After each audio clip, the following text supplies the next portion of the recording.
69টি ভোট, কালীশঙ্কর মান্না 125টি ভোট, পিন্টু কুমার মান্না 65টি ভোট, রাধাশ্যাম জানা 83টি ভোট, রাজেন্দ্র মন্ডল 122টি ভোট, শৈবাল কুমার মন্ডল 70টি ভোট, সঞ্জয় জানা পেয়েছেন।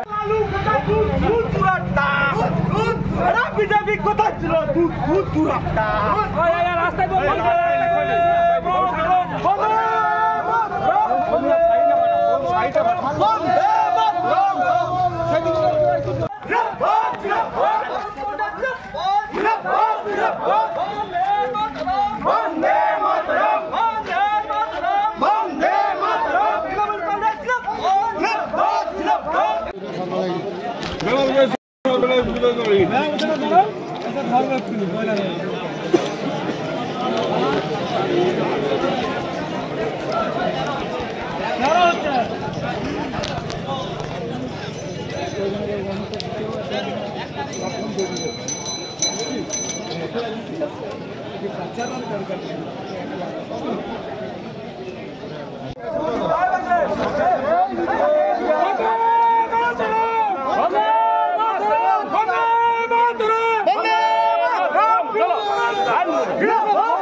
সমবায় কৃষি উন্নয়ন সমিতি লিমিটেডের ভোট ছিল ডেলিগেট নির্বাচন।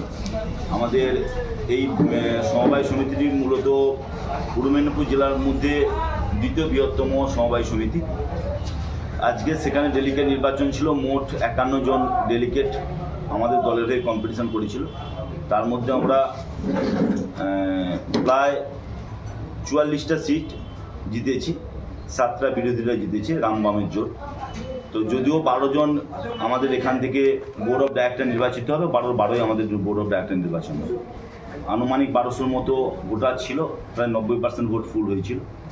তো মূলত এর জন্য আমরা সমস্ত ভোটার, জয়ী প্রার্থী এবং সর্বোপরি আমাদের মোহাম্মদপুর 2 তৃণমূল অঞ্চল তৃণমূল কংগ্রেসের সমস্ত নেতৃত্ব কর্মী সবাইকেই ব্লক তৃণমূল কংগ্রেসের পক্ষ থেকে শুভেচ্ছা, আন্তরিক অভিনন্দন জানাচ্ছি। এবং আমরা এই জয় মূলত এই এলাকার সমস্ত কর্মী ভোটারকে উৎসর্গ করছি। এটা মামাটি মানুষের জয়, মমতা ব্যানার্জির উন্নয়নের জয়। ভগবানপুর 1 নম্বর ব্লক সভাপতি রবীন্দ্রচন্দ্র মণ্ডলের নেতৃত্বে যে সমবায় সমিতির নির্বাচন, ইতিমধ্যে প্রায় 8টা সমবায় সমিতির নির্বাচন হয়েছে, সবগুলিতে আমরা বিপুল পরিমাণে জয় পেয়েছি। এটাও তার ব্যতিক্রম হয়নি। এবং এই জয়ের মধ্য দিয়ে এই মোহাম্মদপুর 2 অঞ্চল তৃণমূল কংগ্রেস যেমন তাদের দায়িত্ব পালন করলো, সেই সঙ্গে এই এলাকার মাটি যে তৃণমূল কংগ্রেসের শক্ত ঘাঁটি সেটা আরেকবার প্রমাণ হলো। আমরা সবাইকেই এর জন্য অভিনন্দন, যারা আমাদের হয়ে জয়ী হয়েছেন তাদের সবাইকে আমরা দলের পক্ষ থেকে অভিনন্দন জানাচ্ছি। এবং সর্বোপরি সমস্ত মানুষকে যারা আমাদের এই ভোটে ভোট দিয়েছেন এবং সর্বোপরি যারা প্রবল পরিশ্রম করছেন কর্মী যারা, তাদের সবাইকে আমরা আন্তরিক শুভেচ্ছা জানাচ্ছি। দাদা আপনার নাম এবং পরিচয়? অরূপ সুন্দর পণ্ডা, সভাপতি ভগবানপুর 1 পঞ্চায়েত সমিতি। আমাদের অলরেডি সবাই উপস্থিত আছেন। আমাদের এখানে অঞ্চল সভাপতি শুভেন্দু আছেন, আমাদের উপপ্রধান সাহেব আছেন, আমাদের ব্লক যুব তৃণমূলের সভাপতি সৌরভ আছেন, আমাদের সচিনদা তো বিজয়ী হয়েছেন, সচিনদা আছেন, আমাদের প্রধান ম্যাডাম আছেন, সবাই আমাদের সমস্ত বিজিত জয়ী প্রার্থীরাও আছেন এবং সর্বোপরি আমাদের দলের সমস্ত সক্রিয় কর্মীরাও উপস্থিত আছেন। 1 নম্বর নির্বাচন ক্ষেত্র মোহাম্মদপুর, এতে প্রতিদ্বন্দ্বিতা করেছিলেন 16 জন। অজিত কুমার পাল পেয়েছেন 92টি ভোট, অশ্বিনী কুমার ওঝা পেয়েছেন 105টি ভোট, লালমোহন খুটিয়া পেয়েছেন 117টি ভোট, মিঠুন জানা পেয়েছেন 106টি ভোট, পঙ্কজ প্রধান পেয়েছেন পেয়েছেন 88টি ভোট। প্রশান্ত প্রধান পেয়েছেন 71টি ভোট। রাজু প্রধান পেয়েছেন 100টি ভোট। শক্তিপদ বেরা পেয়েছেন 97টি ভোট।